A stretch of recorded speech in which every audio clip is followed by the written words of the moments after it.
Bien-aimés, bonne arrivée dans votre émission des ténèbres à la lumière.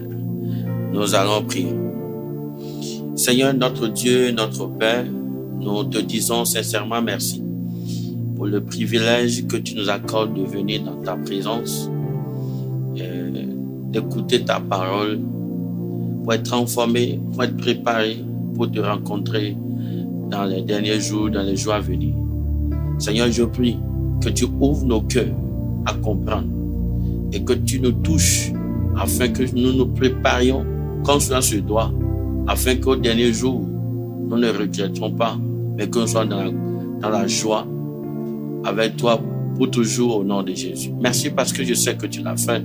Au nom de Jésus, nous avons prié. Amen.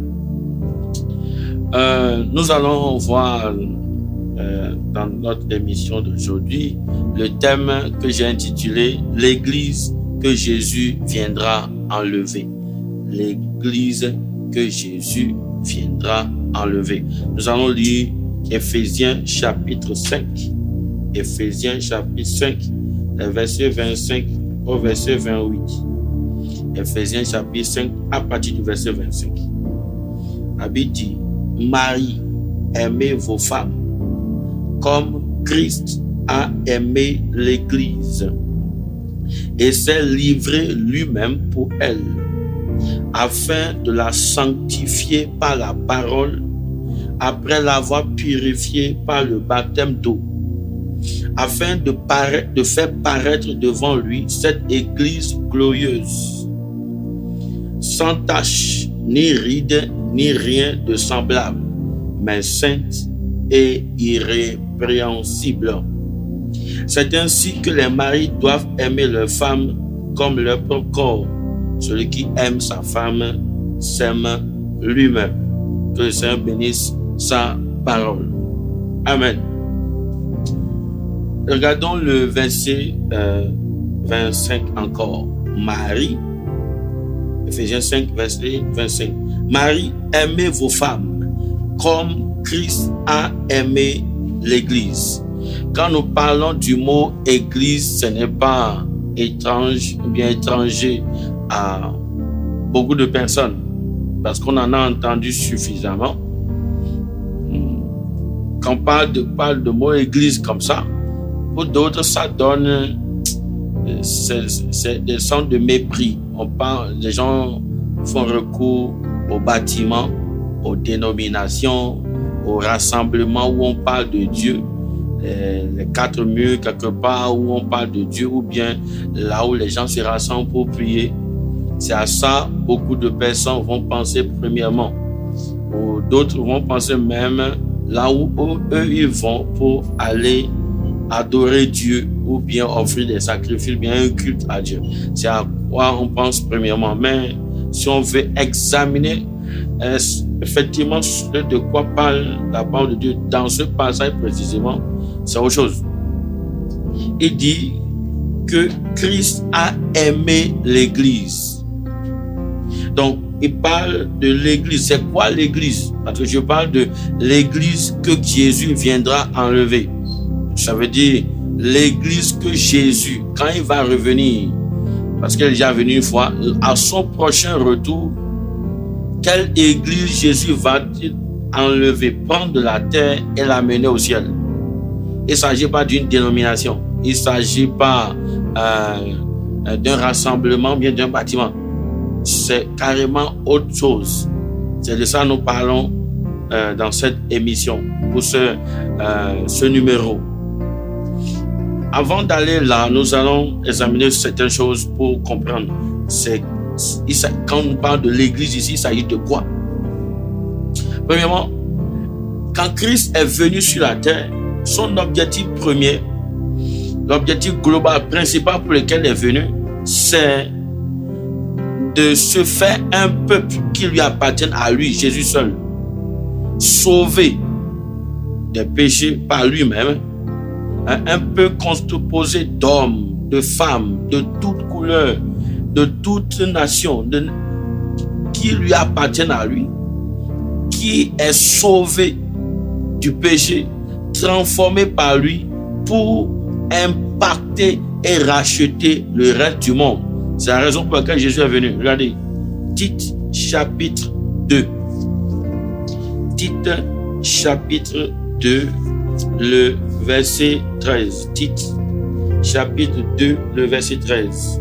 La Bible dit, en attendant la bienheureuse espérance et la manifestation de la gloire du grand Dieu et de notre Sauveur Jésus-Christ, qui s'est donné lui-même pour nous, afin de nous racheter de toute iniquité et de se faire un peuple qui lui appartienne, purifié par lui et zélé pour les bonnes œuvres.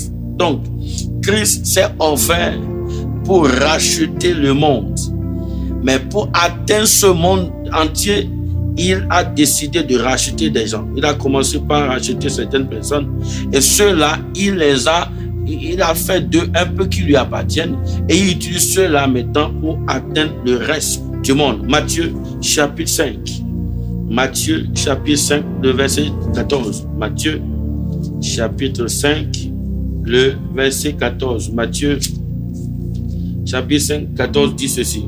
Vous êtes la lumière du monde. Une ville située sur une montagne ne peut être cachée. Et on n'allume pas une lampe pour la mettre sous le boisseau, mais on la met sur le chandelier et elle éclaire tous ceux qui sont dans la maison. Que vos lumières luisent ainsi devant les hommes, afin qu'ils voient vos bonnes œuvres et qu'ils glorifient votre Père qui est dans les cieux. Regardez le verset 15 encore. Et on n'allume pas une lampe pour la mettre sous le boisseau, mais on la met sur le chandelier et elle éclaire tous ceux qui sont dans la maison. Le verset 14 dit que vous êtes la lumière du monde. Donc Christ est venu et a pris certaines personnes. Ici, il parle des disciples qui étaient avec lui. Il a dit, vous êtes la lumière du monde. Maintenant, vous allez briller et maintenant ramener le reste du monde. Tous ceux qui sont dans la maison, les ramener pour que ensemble vous demeurez avec moi. C'est l'objectif pour lequel Christ est venu. De sauver le monde. Mais il a commencé. C'est comme un bâtiment qu'il a démarré. Il a commencé. Et maintenant, ceux qui viennent à lui, il les appelle Église. Regardez, Matthieu 16, verset 13. Ceux qui ont entendu la parole de Jésus, l'évangile, l'appel de Christ, et qui ont accepté, qui sont joints, qui l'ont rejoint, qui ont cru en lui, ceux-là, c'est ceux-là qu'il appelle l'Église. Matthieu chapitre 16, verset 13. Matthieu 16, le verset 13. Matthieu chapitre 16, le verset 13 nous dit ceci. Jésus étant arrivé dans le territoire de Césarée de Philippe, demanda à ses disciples, qui dit-on que je suis, moi, le Fils de l'homme? Il répondit, les uns disent que tu es Jean-Baptiste, les autres Élie, les autres Jérémie ou l'un des prophètes. Et vous leur dit-il, qui dites-vous que je suis?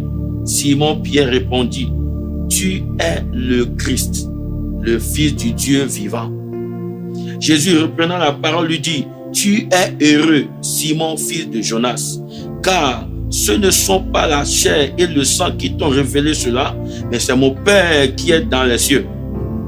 Et moi, je te dis que tu es Pierre, et que sur cette pierre, je bâtirai mon église. C'est la première fois le mot église est sorti, c'est Jésus même qui l'a utilisé. Et sur cette pierre, je bâtirai mon église, et que les portes du séjour des morts ne prévaudront point contre elle. Donc, il dit sur cette pierre, c'est pas sur Pierre, comme certains pensent, c'est pas sur Pierre, c'est-à-dire sur la révélation que Pierre a eu, que Jésus est le Fils de Dieu, que Jésus est le Messie, Jésus est le Christ. Sur cette révélation, il dit, sur cette base, je vais bâtir mon église, je vais bâtir genre de nations, des personnes qui vont croire en cette révélation-là. Parce que quiconque croit en ça devient comme une pierre solide que le monde des ténèbres ne peut vaincre. Donc, sur cette révélation, tous ceux qui vont croire en cette révélation, je vais les prendre pour bâtir un édifice que Jésus a appelé église. Et quand vous regardez l'étymologie du mot église, ça vient du mot que tu appelles ecclésia, qui veut dire appelé hors d'eux, qui est sorti du monde. Donc ceux qui ont cru en Christ, c'est ceux-là c'est les campagnes de l'église. C'est constitué de tous ceux qui ont accepté Jésus comme leur sauveur et Seigneur personnel. C'est de ça que nous parlons. Il ne s'agit pas du bâtiment. Il ne s'agit pas de la dénomination. Il ne s'agit pas des rassemblements d'hommes et femmes offrant un sacrifice bien culte à Dieu. Ce n'est pas ça. Il s'agit de ceux qui ont cru que Jésus est le Christ, que Jésus est le Fils de Dieu, que Jésus est le seul Seigneur, Jésus est le seul Sauveur, et qui ont cru au point où leur vie a changé. Leur vie a changé, ils ont abandonné le péché et désormais ils ont commencé par mener une vie juste qui plaît à Dieu. C'est ceux-là qui constituent l'Église. Donc, ça veut dire que l'Église n'est pas une dénomination. On peut comprendre ça comme ça. L'Église n'est pas une dénomination. L'autre chose, c'est qu'il y a une caractéristique principale de l'Église, c'est que l'Église est composée d'hommes et de femmes et d'enfants et de jeunes sauvés, nés de nouveau. On ne peut pas dire que telle personne fait partie de l'Église. Je parle de l'Église de Christ. Je ne parle pas de l'église locale. Je ne parle pas de l'église régionale, mais de l'église nationale. Je parle de l'église que Jésus même a définie dans la parole de Dieu. C'est la caractéristique fondamentale, c'est que la personne est sauvée. Actes chapitre 2, le verset 47. Actes chapitre 2, verset 47. La Bible dit ceci. Actes chapitre 2, le verset 47. Actes chapitre 2, le verset 47. Louant Dieu et trouvant grâce auprès du peuple, de tout le peuple. Et le Seigneur ajoutait chaque jour à l'église ceux qui étaient sauvés. Ceux qui étaient sauvés. Donc c'est quand on est sauvé qu'on s'ajoute à l'église. Quelqu'un qui n'est pas sauvé, quelqu'un qui n'est pas encore libéré du péché, ne fait pas partie de l'église de Christ. Donc l'église de Christ est universelle. Elle prend en compte les hommes, elle prend en compte les femmes, elle prend en compte les jeunes, elle prend en compte les enfants, elle prend en compte les hommes, les femmes de toute couleur de peau, de toute région, de toute dialecte, de toute langue, de toute nationalité. C'est cet ensemble-là qui constitue l'église de Christ. Et Christ l'a établi depuis qu'il est venu sur la terre. Il a commencé par annoncer la bonne nouvelle. Il a commencé par bâtir son église. Ce qu'on a lu tout à l'heure dans Matthieu chapitre 16, il dit « Je bâtirai mon église ». Ouais, c'est une construction. Et depuis qu'il était sur la terre, commencé son ministère, il a commencé par bâtir son église jusqu'à aujourd'hui. Et il va continuer à la bâtir jusqu'à ce qu'il ne revienne. Parce que son objectif, c'est que tous les hommes soient rachetés et appartiennent à lui et à lui seul. Gloire à Dieu. Donc Christ bâtit son église. Christ utilise l'église pour transformer le reste du monde, pour impacter le reste du monde. C'est ça que nous avons vu dans Matthieu chapitre 5. Il dit, vous êtes la lumière du monde. Vous êtes à moi maintenant. Vous allez briller pour impacter le reste. Non seulement ça, Christ va présenter à un moment donné l'église dans l'éternité. L'église a commencé par être bâtie, mais il y a une fin qui arrive où l'église sera présentée à Dieu lui-même, ou bien présenté dans l'éternité. C'est ça que nous avons vu dans Ephésiens chapitre 5. Là-bas, regardons ça encore. Ephésiens chapitre 5, le verset 25. Ephésiens chapitre 5, le verset 25, qui dit ceci. Marie, aimez, Ephésiens chapitre 5, le verset 25. Marie, aimez vos femmes comme Christ a aimé l'église et s'est livré lui-même pour elle, afin de la sanctifier par la parole, après l'avoir purifié par l'eau, par le baptême d'eau, afin de faire paraître devant lui cette église glorieuse, sans tache, ni ride, ni rien de semblable, mais sainte et irrépréhensible. Donc nous comprenons maintenant ce que c'est que l'église. l'église là, qu'est-ce que l'église? Quand on parle d'église, on parle de l'église selon Jésus. Nous savons ce que c'est que l'église. C'est l'ensemble de ceux qui sont nés de nouveau, de par le monde entier, depuis qu'il est venu sur la terre jusqu'à maintenant, jusqu'à après. Donc, c'est ceux-là qui constituent l'église. L'église ne fait que croître au jour le jour. Parce que chaque jour, il y a plusieurs qui croient en Jésus et Dieu les ajoute à son église. Mais Jésus a promis quelque chose, qu'il va revenir chercher son église. Parce que le monde dans lequel nous sommes n'est pas la destinée finale de l'église de Christ. Parce que, regardez bien ce qu'on vient de lire là. On fait une analogie entre le mariage, entre l'homme et la femme, à la relation qui existe entre Christ et l'église. On dit mari et femme. Christ, église. C'est comme le mari, ici quand vous regardez l'analogie, le mari est comme Christ et la femme est comme l'église. Le verset précédent le montre. Il dit, Ephésiens chapitre 5, regardez le verset 22. Femmes, soyez soumises à vos maris comme au Seigneur.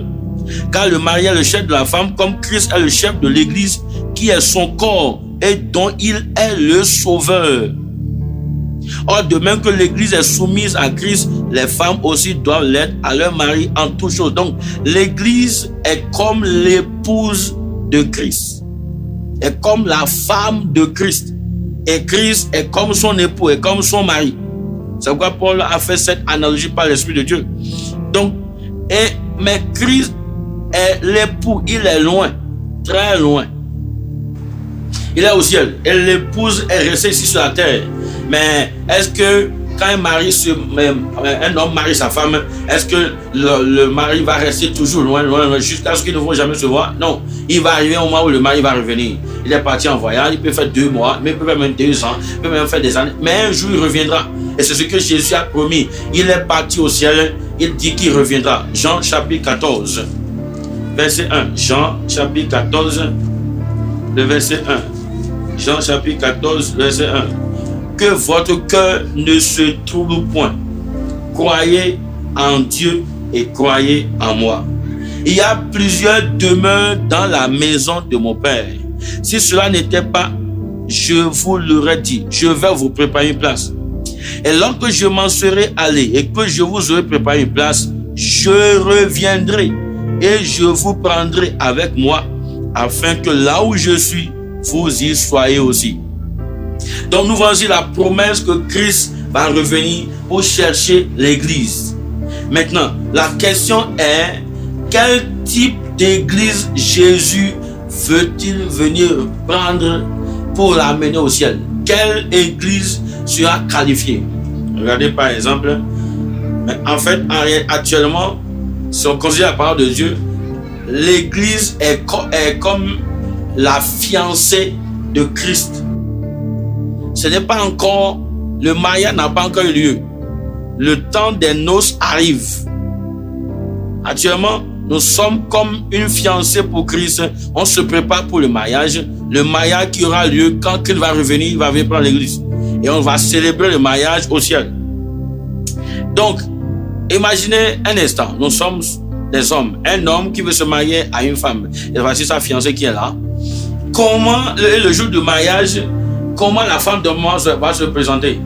Imaginez un peu.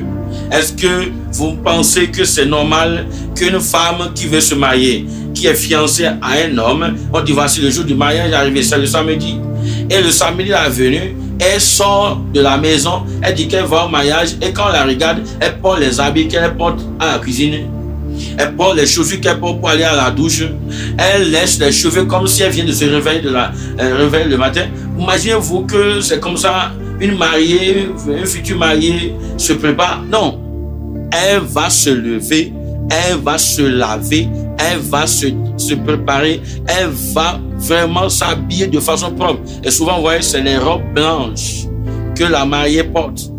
Elle porte ça vraiment, c'est tellement clean, ses cheveux sont bien ordonnés. Tout ce qui est pas comparé, même si elle était une femme peut-être désordonnée, le jour là, désolé, je ne dis pas que les femmes sont désordonnées, mais je dis, même si peut-être son caractère n'est pas comme ça, le jour là, elle va, quand tu la vois, tu vas penser que c'est elle la plus proche du monde entier.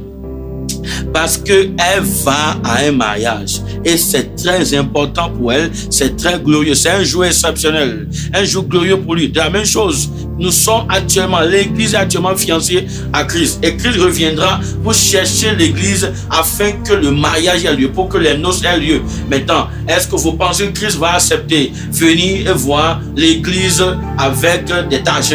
L'église avec les chaussures de douche, l'église venir à lui avec des choses. Non, c'est pas possible. Hein. C'est pourquoi la Bible parle de l'église que Jésus viendra prendre. Revenons encore Ephésiens chapitre 5, le verset 27. Ephésiens chapitre 5, verset 27. Afin de faire paraître devant lui cette église glorieuse, sans tache, ni ride, ni rien de semblable, mais sainte et irrépréhensible. Regardez ici, s'il vous plaît. Voici les caractéristiques de l'église que Jésus viendra prendre. 1. Il y a des choses qu'on ne doit pas voir dans l'église. Et 2. Il y a des choses que l'église doit voir. Première chose, les choses qu'on ne doit pas voir dans l'église. Verset 27 toujours dit, une église sans tache, ni ride, ni rien de semblable.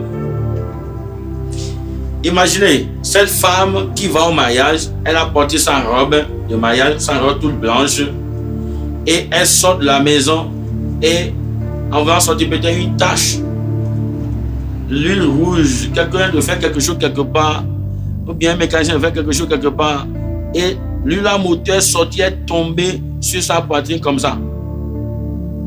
Une tache là, une tache de l'autre côté. Est-ce que vous pensez qu'elle veut dire, bon, ça ne fait rien, elle va partir? Ce n'est pas possible. Pour se présenter à l'église, ou bien là où on doit faire le mariage, elle doit être sans tache. C'est ce que Christ dit. L'église que Jésus viendra prendre, il ne verra pas de tache dedans. Toute partie qui se dit membre de l'église, parce qu'on peut se dire, je suis membre de l'église, je suis membre de l'église, je suis membre de l'église, mais elle ne pas faire partie réellement de l'église. Parce que tout ce qui a une tâche, en ce jour-là, Jésus va mettre ça de côté. Tout ce qui a de tâches, Jésus va mettre ça de côté.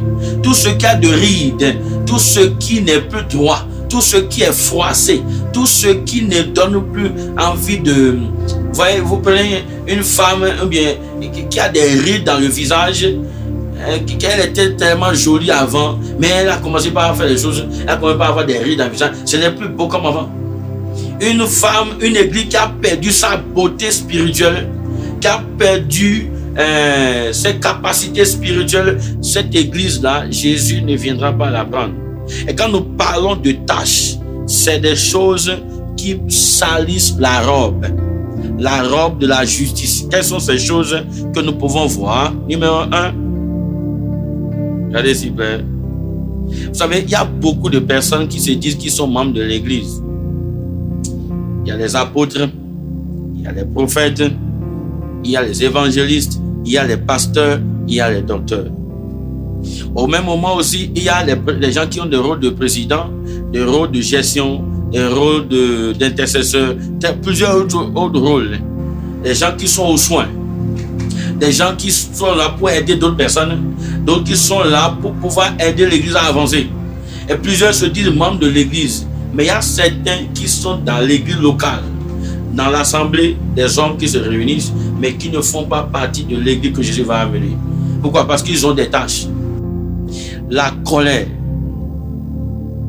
Pas de la colère. Il y a des gens qui sont là, même parmi les gens du clergé, quand ils se fâchent, ah non, sa femme ne peut pas supporter. Ses enfants, c'est comme un lion qui est à la maison, c'est comme un chien qui aboie. Mais il peut revenir, aller prêcher l'évangile, il peut aller prier là-bas, il peut prier pour les gens seront guéris. Mais ça, c'est une tâche. Quelqu'un qui reste comme ça jusqu'à ce que Christ ne revienne pour chercher l'église ne fera pas partie de cette épouse-là. Parce qu'il il y a la tache de la colère qui est en lui. Nous prenons par exemple l'immoralité. Aujourd'hui, la masturbation, la pornographie sur les réseaux sociaux. Quels sont les groupes dans lesquels tu te trouves? Ouais, il y a certaines personnes, je ne dis pas qu'il ne faut pas mettre code sur son portable, mais certains mettent les codes parce qu'ils ne veulent pas que les gens aient accès à des choses qui ne sont pas correctes, qui devaient pas faire. Et plusieurs sont souillés dans leurs pensées. Plusieurs sont souillés dans leur esprit. Plusieurs sont souillés dans leur âme. Mais malgré ça, ils pensent qu'ils sont dans l'église. Je prends par exemple le non-pardon. Certains ont été blessés, frustrés, offensés. Et ils n'ont pas pu gérer ça. Et des gens ont des choses dans leur cœur contre les autres. Ils adorent dans l'église locale, mais quand même, elle a quelque chose contre son pasteur. Il peut dire oui pasteur, mais quand même il y a quelque chose. Son cœur saigne. Peut-être contre son mari. Il y a peut-être des enfants qui sont en colère contre leurs parents, qui sont des ouvriers ou bien qui sont des travailleurs dans l'église locale.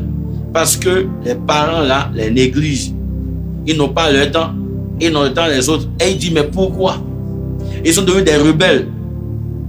Il y a d'autres personnes, il y a les taches ou bien les rides du mensonge. On peut dire ça rapidement, facilement. Mais bon, ça ne dit rien. D'autres, ils sont dans le péché secret. Personne ne les connaît. Ils peuvent sortir de la ville, aller loin, bien aller en dehors du pays, là où on ne va pas les voir. Et ils pensent qu'ils sont dans l'église. Ce n'est pas vrai. Quand Christ reviendra, toutes ces choses sont des tâches. Et ces choses ne seront pas acceptées. C'est la raison pour laquelle nous devons nous débarrasser de ça. Les choses-là ne doivent pas être dans l'église. Si c'est dans l'église, tu ne peux pas être enlevé avec Christ. C'est l'église sans tâche, ni ride, ni rien de semblable. Quand je prends, par exemple, nous parlons de la vengeance. Il m'a fait ça, je dois lui rendre le coup. Je ne suis pas un con. C'est pas parce que je suis un chrétien que bon, il doit faire de moi ce qu'il veut. Ce n'est pas vrai. La vengeance n'est pas... Quelqu'un a l'esprit de vengeance, c'est un meurtrier. Et le meurtrier n'a pas part dans l'église de Christ. Il est en dehors. Il faut encore que la personne revienne. Ce n'est pas le titre. Ce n'est pas... vous voyez les caractéristiques que Jésus a données. Il n'a pas dit que ceux qui sont apôtres font partie de l'église. Il a dit ceux qui va présenter, ceux qui paraîtront devant lui, les caractéristiques qui doivent être glorieux. Glorieux. Mais il y a une chose aussi qui se passe aujourd'hui, c'est la mondanité.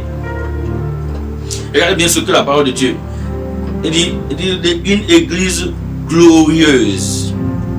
Glorieuse. Donc, il y a la gloire de Dieu. Vous pensez que le monde a la gloire de Dieu? Non. La Bible dit que tous ont péché et sont privés de la gloire de Dieu. Le monde est dans le péché. Et donc, la gloire de Dieu n'est pas dans le monde. Il y a certains qui veulent jouer des deux parties. Ils veulent faire partie de l'église, mais en même temps avoir un pied dans l'église. Ils disent non, on veut les convertir. Mon frère, ce n'est pas vrai. Ce n'est pas l'homme qui convertit le monde. C'est Christ. Nous sommes juste des candidats. Nous sommes juste seulement des instruments que Christ utilise pour pouvoir atteindre les autres. Ce n'est pas nous. Ce n'est pas un prédicateur. Ce n'est pas un homme de prière. Quand on prie même là, ce n'est pas la prière qui est le truc. Tu vas prier, mais c'est quand les ossements arrivent que la chose marche. Mais si tu finis de prier pour que quelqu'un soit guéri et que la personne, la prière n'est pas exaucée, il n'y aura pas la guérison. Donc la prière est importante, mais ce n'est pas ça qui est l'essentiel. Le plus important, c'est qui est la réponse. Donc, ce n'est pas on ne peut pas juger de l'église et en même temps juger du monde. Non. Et puis il a dit non, vous êtes trop strict. C'est pas. Regardez ce que Jésus a dit. Voici ceux qui veulent venir chercher. Il doit être glorieux. Le monde n'a pas la gloire de Dieu. C'est à l'église que Dieu a donné sa gloire. Jésus a dit, je lui ai donné ma gloire. La gloire que Jésus a donnée, il n'a pas donné ça au monde. Il a donné la paix. Il dit, je vous donne ma paix. c'est pas au monde qu'il a donné la paix, c'est à l'église qu'il a donné la paix. Donc, on ne peut pas dire qu'on va avoir un pied dedans, un pied dehors. Quiconque joue avec la mondanité, joue avec la fin de sa vie. Si tu restes comme ça et que Christ revient, tu ne pourras pas faire partie de cette église qui va enlever les rides, les taches. Est-ce que ta robe est tachetée? Est-ce qu'il y a des rides dans ton visage? La beauté spirituelle de la sainteté, de la justice est partie. Les gens disent qu'ils sont nés de nouveau, font partie de l'église. Mais vous savez, la vraie foi en Christ, c'est cette foi-là qui t'amène à abandonner l'ancienne vie et à adopter la nouvelle vie. Tant qu'il n'y a pas ce changement drastique dans ta vie, ta foi est vaine. Parce que vous savez, la Bible dit que les démons aussi croient qu'il existe un seul Dieu et ils tremblent. Donc, la foi, quelqu'un dit j'ai foi en Jésus, oui, mais est-ce que ta vie a changé vraiment? C'est ça la véritable foi. Cette foi qui t'amène à abandonner les idoles, à abandonner le péché, à te repentir, à accepter Christ. C'est ça la vraie foi. Quiconque n'a pas cette expérience n'est pas encore véritablement cru en Christ. Maintenant, ça c'est les choses qu'on ne doit pas voir dans l'église. Les choses qu'on doit voir dans l'église après, c'est, il dit verset 27 toujours, afin de faire paraître devant lui cette église glorieuse, mais sainte et irrépréhensible. Sainte et irrépréhensible. Sainte. Quand quelqu'un est saint, c'est quelqu'un qui il n'y a pas de péché en lui. Il n'y a pas d'impureté en lui. Et ce n'est pas toi mais qui le dis. C'est Dieu lui-même qui témoigne à ton esprit que tu es saint. Ce n'est pas, oh bon, parce que je ne mens pas ici, parce que je fais pas là que je suis saint. Ce n'est pas ça.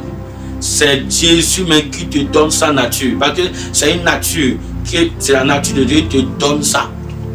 Donc, la sainteté fait partie des caractéristiques. Si quelqu'un n'est pas saint, ne mène pas la vie de sainteté, la vie de justice, de vérité, cette personne ne peut pas faire partie de l'église quand Jésus va revenir. Tu vas rester en arrière. Et puis, si tu meurs dans ces conditions, c'est terrible. C'est que c'est terminé. Donc, la sainteté et la justice. La sainteté et la justice. Regardez, Apocalypse chapitre 21, verset 1. Apocalypse chapitre 21, le verset 1. Apocalypse chapitre 21, le verset 1. Puis je vis un nouveau ciel et une nouvelle terre, car le premier ciel et la première terre avaient disparu. Et la terre, la mer n'était plus. Et je vis descendre du ciel d'auprès de Dieu la ville sainte, la nouvelle Jérusalem, préparée comme une épouse qui s'est parée pour son époux. Et j'entendis du trône une voix forte qui disait: voici le tabernacle de Dieu avec les hommes.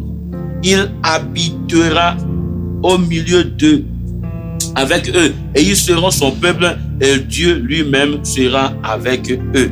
Il essuiera toutes les larmes de leurs yeux, et la mort ne sera plus. Et quand il n'y aura plus ni deuil, ni cri, ni douleur, car les premières choses ont disparu. Amen. Donc, voilà, ça, c'est les caractéristiques de l'église. C'est les caractéristiques de l'église, ça.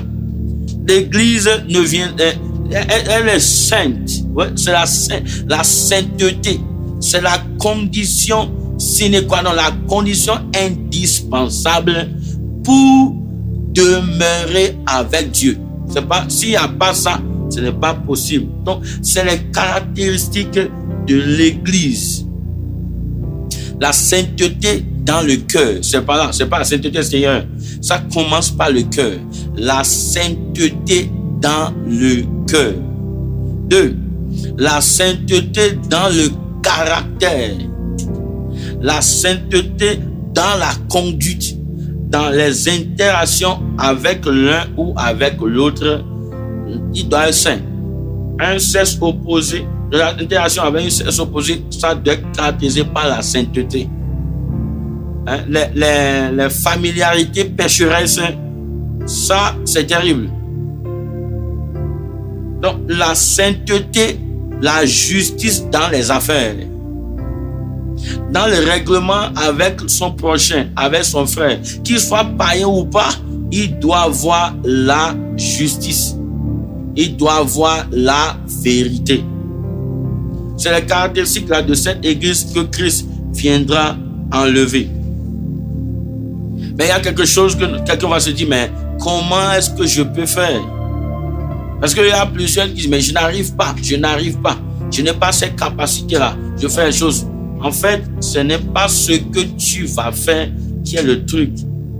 C'est le fait de se reposer sur ce que Jésus a déjà fait. En réalité, Jésus a pourvu pour que l'Église soit sainte, irréprochable et irrépréhensible. Je vais vous montrer ça. Jésus a déjà pourvu pour que l'Église soit sainte, irréprochable et irrépréhensible. Voilà, nous sommes toujours dans Éphésiens chapitre 5. Regardons le verset 25. Éphésiens 5, verset 25.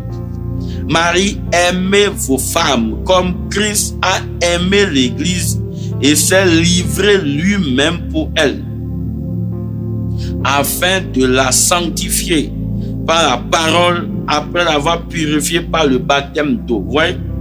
Jésus s'est livré pour rendre l'Église sainte. Jésus s'est donné. Il a pourvu son sang. Il a fait le sacrifice pour que nous soyons saints. Tite chapitre 2, le verset 14. Tite 2, 14 dit ceci. Tite 2, 14 dit, Tite chapitre 2, le verset 14, qui s'est donné lui-même, pas de Jésus-Christ, pour nous, afin de nous racheter de toute iniquité et de se faire un peuple qui lui appartienne, purifié par lui. Ouais, purifié par lui. C'est lui-même qui le fait. Et quand Jésus purifie, ici tu t'abandonnes à lui, il peut te purifier au point où il n'y aura même pas une seule trace de péché. Une seule trace de ride ou bien de tache en toi. Rien de semblable. Il va te rendre glorieux, pur, vrai. Purifié par lui et zélé pour les bons de ça. Ouais, c'est lui-même dit, purifié par lui, c'est pas par toi. Purifié par lui. Éphésiens chapitre 1, le verset 4. Éphésiens 1, 4 dit ceci. En lui, Dieu nous a élus. On parle de Jésus. Hein. Regardons, on va commencer à partir du verset 3. Béni soit Dieu, le Père de notre Seigneur Jésus-Christ, qui nous a bénis de toutes sortes de bénédictions spirituelles dans les lieux célestes en Christ. En lui, en Jésus-Christ, Dieu nous a élus avant la fondation du monde pour que nous soyons saints et irrépréhensibles devant lui. Ouais, Jésus a déjà pourvu pour que toi et moi, tout le monde, ceux qui vont venir, soient saints et irrépréhensibles pour demeurer, pour participer à ce qu'il a promis. Regardez encore Éphésiens, la provision de Christ pour la sanctification de l'Église. Apocalypse chapitre 22, le verset 14. Apocalypse chapitre 22, le verset 14. Heureux ceux qui lavent leurs robes afin d'avoir droit à l'arbre de vie et d'entrer par les portes de la vie. Jésus a pourvu son sang. Le sang de Jésus lave de toute souillure. Le sang de Jésus lave de toute impureté. Le sang de Jésus rend vrai. Le sang de Jésus rend pur. Le sang de Jésus rend irréprochable et irrépréhensible. Donc, Jésus a pourvu. Qu'est-ce que nous avons à faire maintenant? Notre responsabilité, c'est d'aller vers lui. C'est d'aller vers Jésus afin que nous puissions être purifiés par lui. C'est pourquoi Jésus dit, venez à moi. Venez à moi. Est-ce qu'il y a des impuretés en toi? Ce que Jésus demande de faire maintenant, c'est que tu viennes à lui. Que tu viennes à lui. Jésus veut que tu viennes à lui pour être purifié. Donc, notre responsabilité d'aller vers Jésus pour nous approprier de la provision qu'il a faite. approprier de la provision qu'il a faite. Actes chapitre 15, verset 9. Actes chapitre 15, le verset 9. Actes chapitre 15, le verset 9. La Bible dit: et il n'a fait aucune différence entre nous et eux, ayant purifié leur cœur par la foi. Ouais. Si nous allons à Jésus par la foi, Jésus, tu t'es donné pour que je sois saint.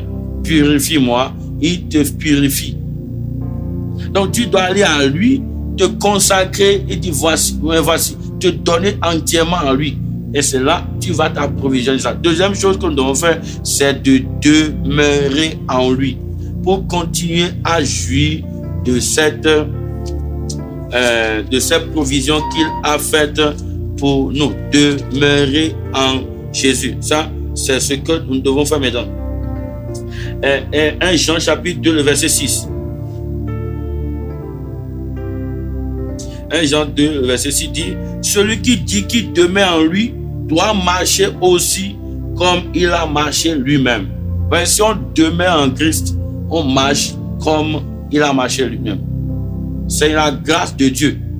C'est la grâce de Dieu. 1 Corinthiens chapitre 15. 1 Corinthiens chapitre 15, le verset 10. 1 Corinthiens chapitre 15, le verset 10. 1 Corinthiens 15, verset 10 ici dit: par la grâce de Dieu, je suis ce que je suis. Et sa grâce envers moi n'a pas été vaine. Loin de là, j'ai travaillé plus que tous, non pas moi toutefois, mais la grâce de Dieu qui est avec moi. Donc, la grâce de Dieu est disponible pour pouvoir nous aider à mener la vie droite. Tite chapitre 2. Retournons encore avant. Tite chapitre 2, le verset 14. Tite 2, on va lire verset 13. Tite chapitre 2, le verset 13 dit, Tite 2, 13. En attendant, on va lire verset 11, excusez. Tite 2, 11. Car la grâce de Dieu, source de salut pour tous les hommes, a été manifestée. Elle nous enseigne à renoncer à l'impiété et au convoitisme moderne et à vivre dans ce présent selon la sagesse, la justice et la piété, en attendant la bienheureuse espérance et la manifestation de la gloire du grand Dieu et de notre Sauveur Jésus-Christ. Ouais, c'est la grâce de Dieu, c'est pas par la force. Donc, qu'est-ce qu'on doit faire? Nous devons aller à Jésus, demander qu'il nous purifie et deuxièmement, demander la grâce pour demeurer en lui. La grande question est ceci: si Jésus allait revenir maintenant pour pouvoir maintenant prendre son église, est-ce que il va te trouver avec des taches et des rides ou bien il va te trouver glorieux, saint et irrépréhensible? C'est une grande question. Mais Dieu merci, Jésus n'est pas encore revenu.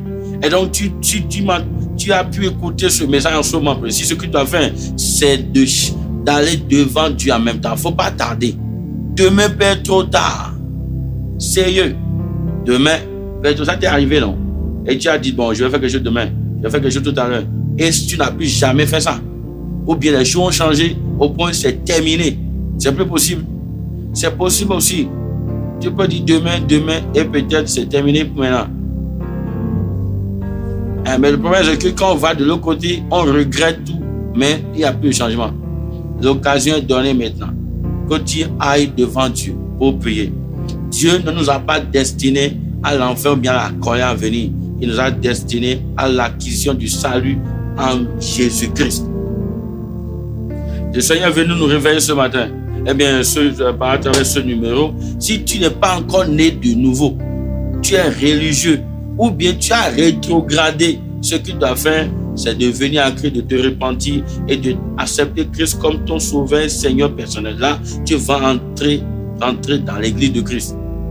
Ce n'est pas le titre, ce n'est pas la position à l'église, ce n'est pas toutes les activités religieuses. Ça ne veut rien dire. C'est que tu sois né de nouveau. Et maintenant, si tu es saint, né de nouveau dans l'église, tu dois prier, demander plus de grâce pour demeurer en Christ jusqu'à la fin. Aujourd'hui, les apôtres sont au ciel. attendant que nous venions les rejoindre. Tu dois prier également. Et ma prière aussi, c'est ma prière tous les jours, que Dieu nous aide à pouvoir rester fidèles jusqu'à la fin. Et Dieu nous aidera à le faire au nom de Jésus. Donc nous allons prier maintenant. Je vais prier d'abord avec ceux qui veulent donner leur vie à Christ. Si tu veux donner ta vie à Christ, je vais prier avec toi. Ou bien tu as rétrogradé. Il n'est pas trop tard. Et Dieu ne te condamne pas. Il veut que tu reviennes. L'enfant prodigue, quand il est rentré en lui-même, il est revenu à Jésus, à son père ne l'a pas rejeté. Dieu ne veut pas te rejeter. Le temps est encore disponible. Donc, je vais prier avec toi. Si tu es dans le cas, tu vas fermer tes yeux et tu vas prier avec moi. Tu vas répéter là où tu es. Tu baisses ta tête, tu fermes tes yeux, nous allons prier ensemble. Tu vas répéter, Seigneur Jésus, j'ai entendu ta parole et je reconnais que je suis un pécheur. Mais je me répands de mes péchés. Comme l'enfant prodigue, je reviens à la maison. Pardonne mes péchés. Restaure-moi. Sauve-moi. Je crois que tu es le Fils de Dieu, que tu es mort pour mes péchés et que tu es ressuscité pour ma justification. Je crois de tout mon cœur et je te confesse comme mon Seigneur. Merci Seigneur Jésus. Au nom de Jésus-Christ. Comme si tu as fait cette prière avec moi, félicitations, tu es revenu à la maison, dans la bergerie de ton Père. Maintenant, je vais prier pour ceux-là d'abord. Seigneur, merci pour la vie de ces bien-aimés qui ont écouté ta parole et qui se sont donnés et qui sont repentis. Tu as dit dans ta parole, je ne mettrai pas au dehors ceux qui viennent à moi. Seigneur, reçois-les et restaure-les au nom puissant de Jésus. Je prie, ce jour sera inoubliable dans leur vie. Je prie que tu les gardes. Toi qui as gardé Paul, Pierre, les autres. Aujourd'hui, ils sont dans l'éternité, attendant que tout le reste de l'église ne vienne les rejoindre. Seigneur, je prie, garde-les jusqu'à la fin au nom de Jésus. N'est-il pas écrit, ce que tu m'as donné, je les ai gardés. Et aucun d'entre eux ne s'est perdu, sauf le fils de la perdition. Je crois de tout mon cœur que ceux-là ne sont pas les fils de perdition. Seigneur, garde-les, afin que aucun d'entre eux ne se perde au nom de Jésus. Merci Père, car tu l'as fait. Au nom de Jésus, nous avons prié. Maintenant, je vais prier pour tous les saints. Si toi, tu es tout dans l'église, Dieu t'utilise à impacter le monde. Ton nom est écrit dans le livre de vie au ciel et tu es glorieux, saint, juste. Je vais prier pour nous chacun. Seigneur, je prie pour tout le reste, la grâce pour persévérer. La Bible dit, ceux qui persévérera jusqu'à la fin, Seigneur sera sauvé. Je prie ceux qui sont en train de manquer d'huile, de grâce actuellement. Toi qui es le Dieu qui donne en abondance. Seigneur, tu donnes une grâce plus excellente. Je prie que tu ouvres les écrits des cieux, que tu déverses dans l'esprit, dans l'âme, dans le réservoir de mon frère, de ma soeur, plus d'huile au nom de Jésus. Ceux qui sont fatigués, découragés à cause des difficultés, à cause des persécutions, à cause de quoi que ce soit, Seigneur, je prie. Toi qui es le Dieu qui renouvelle la force de ceux qui se confient en toi. Seigneur, je me confie en toi en leur faveur et je demande, renouvelle leur force, une nouvelle vigueur, une nouvelle force, une nouvelle énergie, une nouvelle grâce pour se lever, continuer au nom puissant de Jésus. Seigneur, je prie. Tous les biens que Satan a mis devant quiconque, afin de nous arracher, afin de nous amener à abandonner ou détourner. Seigneur, détruis ces pièges et délivre-nous au nom de Jésus-Christ. Nous sommes de l'église de Christ. Et tu as dit, Pierre, je bâtirai mon église et les portes des séjours des morts ne prévaudront point contre elle. Nous déclarons au nom de Jésus que les forces des ténèbres ne prévaudront point contre nos vies au nom de Jésus. Nous tiendrons ferme jusqu'à la fin et que quand ce jour va arriver, soit par la mort ou bien, Seigneur, par l'enlèvement, nous te verrons face à face et nous serons avec toi pour l'éternité comme tu l'as promis au nom de Jésus. Père, te dis merci parce que c'est que tu as fait. Merci, Seigneur. Au nom de Jésus, nous avons prié. Amen. Que Dieu vous bénisse.